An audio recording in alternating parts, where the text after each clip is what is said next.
Jika Anda mencari informasi cara mengatasi masa lalu yang buruk, mungkin merasa frustasi dengan masa lalu sehingga menghambat sukses Anda saat ini. Banyak yang berpikir bahwa masa kini akan dipengaruhi oleh masa lalu. Begitu juga masa depan kita bisa suram akibat masa lalu yang buruk. Itu benar jika kita salah menyikapi masa lalu. Jika benar menyikapinya, maka justru kita akan mendapatkan manfaat yang besar dari masa lalu, seburuk apapun itu. Masa lalu yang buruk bisa berupa trauma, baik itu trauma fisik maupun trauma mental. Bisa juga hidup yang dipenuhi kegagalan, atau hidup miskin dan menderita, dan sebagainya. Banyak orang yang berusaha ingin melupakan atau menghilangkan ingatan masa lalu. Saya pernah mencobanya dan itu tidak akan pernah berhasil karena memori itu akan terus ada di otak Anda. Sampai saya menemukan cara yang lebih baik untuk mengatasi masa lalu yang buruk dan mengubahnya menjadi modal kesuksesan. Pertama, cara mengatasi masa lalu yang buruk dengan mengobati dampaknya. Apa saja dampak dari masa lalu yang buruk? Mungkin bisa banyak dan bervariasi, bisa secara fisik dan secara mental. Namun di sini saya tidak akan membahas masalah fisik karena bukan cakupannya. Silahkan bertanya kepada ahlinya. Namun di sini saya akan membahas dampak terhadap mental kita, emosi, dan juga pikiran. Dampak buruknya membuat kita terhambat untuk meraih sukses. Dampak pertama yang kita bahas akibat masa lalu yang buruk adalah adanya luka emosi. Mungkin masa lalu membuat emosi kita terluka bahkan berkali-kali, dan mungkin ada yang terus-menerus, bisa saja meninggalkan luka yang sangat besar. Jika luka itu belum sembuh sampai saat ini bisa menyebabkan kita rentan. Kita akan ketakutan, karena yang namanya luka hanya tersentuh saja sudah menyakitkan. Begitu juga dengan luka emosi. Biasanya orang yang masih terluka secara emosi akan hidup dalam ketakutan, insecure, dan sering menghindar. Lebih baik tidak dapat apa-apa dari beresiko menyakitkan. Luka-luka emosional biasanya datang dari vonis orang lain yang merendahkan, ejekan, hinaan, anggapan negatif, tuduhan menyakitkan, dan sebagainya.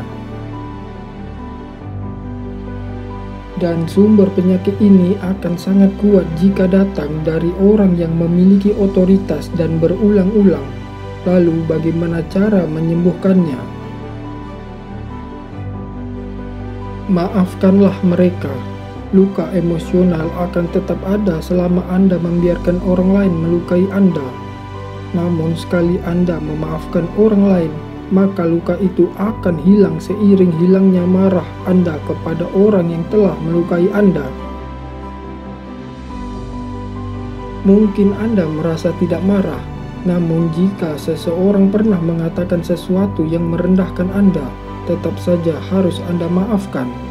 Cara memaafkan sederhana, yaitu Anda mau memaafkannya. Kuncinya kemauan, tanpa tapi, tanpa syarat. Dampak berikutnya dari masa lalu yang buruk adalah rendah diri atau minder.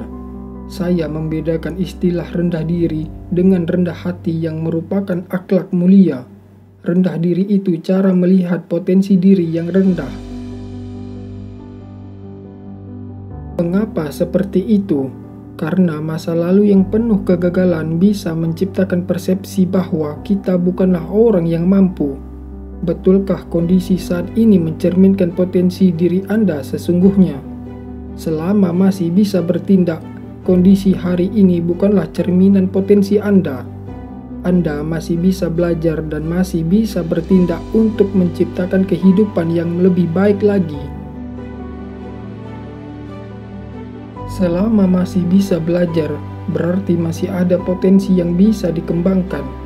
Masa lalu Anda baru menampilkan sebagian dari potensi Anda. Pertanyaannya, maukah Anda tetap belajar? Kita seperti sedang ada di jalan. Mungkin Anda melalui panjangnya jalan. Untuk ke depan, Anda bisa memilih jalan Anda. Apakah tetap lurus, belok ke kanan, atau belok ke kiri? Posisi saat ini adalah hasil dari langkah Anda di masa lalu, sementara posisi Anda di masa depan adalah hasil dari keputusan dan langkah Anda saat ini. Kedua, arahkan saja langkahmu ke arah yang lebih baik. Terlepas Anda datang dari mana, Anda bisa mengarahkan langkah kemana saja. Anda tinggal mengarahkan atau membelokkan setir ke arah yang lain, yaitu arah yang lebih baik. Anda tidak usah melihat masa lalu terus. Menyesali dan menganggap itu adalah gambaran Anda. Itu adalah jalan yang sudah Anda lalu dan akan berbeda dengan jalan di depan yang akan Anda tempuh. Dan semua itu adalah keputusan Anda. Apakah Anda akan diam terpaku melihat masa lalu, ataukah melihat masa depan dengan penuh optimis dan melangkah ke arah yang lebih baik? Jika kita tidak bisa melihat masa depan yang lebih baik, artinya kita perlu membuka mata dan hati kita agar jelas dan jalan terbentang di depan sana. Seringkali, masa depan tidak bisa kita lihat karena masa depan begitu gelap. Untuk itu, kita perlu meneranginya dengan pengetahuan, keterampilan, optimisme, dan percaya diri serta berdoa kepada Tuhan agar menerangi jalan kita. Yakinlah, saat orang lain bisa meraih sesuatu, kita juga. Mulai dengan merenungkan apa yang sebenarnya Anda inginkan, baik fisik, kesehatan, dan mentalitas. Saran saya, buat jurnal di HP atau di komputer. Tuliskan apa yang Anda inginkan. Untuk awal, tuliskan saja apa yang Anda inginkan. Mungkin belum sempurna, tetapi bisa Anda edit hingga Anda bisa membuat visi hidup Anda dengan jelas dan benar-benar Anda inginkan. Kemudian fokuslah pada visi tersebut. Sering baca, imajinasikan, ulang-ulang. Daripada berusaha melupakan masa lalu, lebih baik ubah pikiran Anda ke masa depan yang kita inginkan. Apa bisa kita meraih masa depan yang baik? Jika Anda sudah melakukan dan mengatasi dampak masa lalu yang buruk yang sudah dijelaskan tadi, Anda akan sadar bahwa Anda bisa. Jika sekarang belum kepikiran, tenang saja, Anda akan menemukan caranya. Kuncinya ada pada saat ini, bukan masa lalu. Bagaimana Anda bersikap dan bertindak sekarang, bagaimana Anda menyikapi masa lalu, kemudian mengambil tindakan untuk menyongsong masa depan. Saat ini adalah pusat pandangan Anda. Anda bisa memandang masa lalu, kemudian mengubah cara Anda memandangnya. Rumusnya adalah, semua yang terjadi adalah untuk saya. Jangan hanya berpikir semua terjadi pada saya, tetapi untuk Anda. Artinya untuk kebaikan Anda.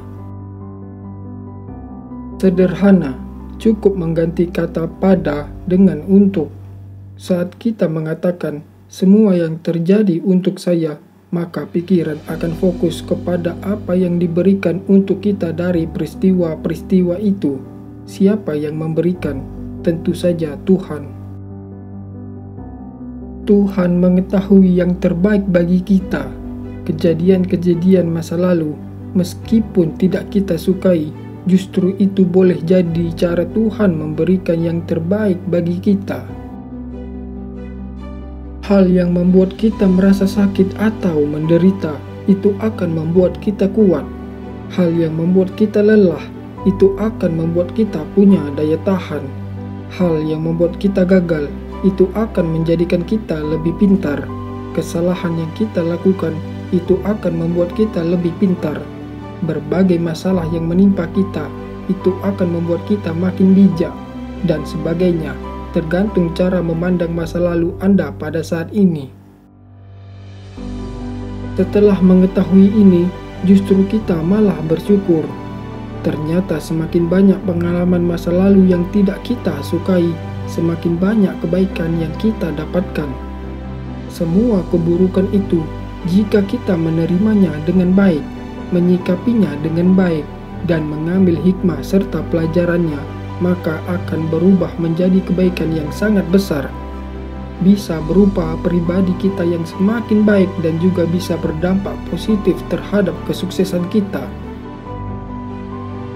Yang penting tindakan Anda. Ini bukan tentang apa yang terjadi pada Anda. Ini tentang apa yang Anda lakukan dengannya. Fokusnya, apa yang Anda lakukan. Kapan? Ya, sekarang. Anda sudah mengetahui mau ke arah mana. Anda sudah bisa melihat masa lalu dengan positif. Maka bertindaklah, melangkah menuju tujuan Anda. Ini yang penting, tindakan Anda saat ini. Banyak kisah dengan masa lalu yang sama buruknya, tetapi akibatnya berbeda. Ada yang menjadikan masa lalu sebagai alasan bertindak buruk, sementara justru ada yang menjadikan masa lalu sebagai alasan berbuat baik. Jadi pilihan ada pada diri Anda sekarang, terlepas masa lalu Anda seperti ini. Itulah cara mengatasi masa lalu yang buruk agar Anda bisa sukses. Semoga dapat bermanfaat untuk kita semua.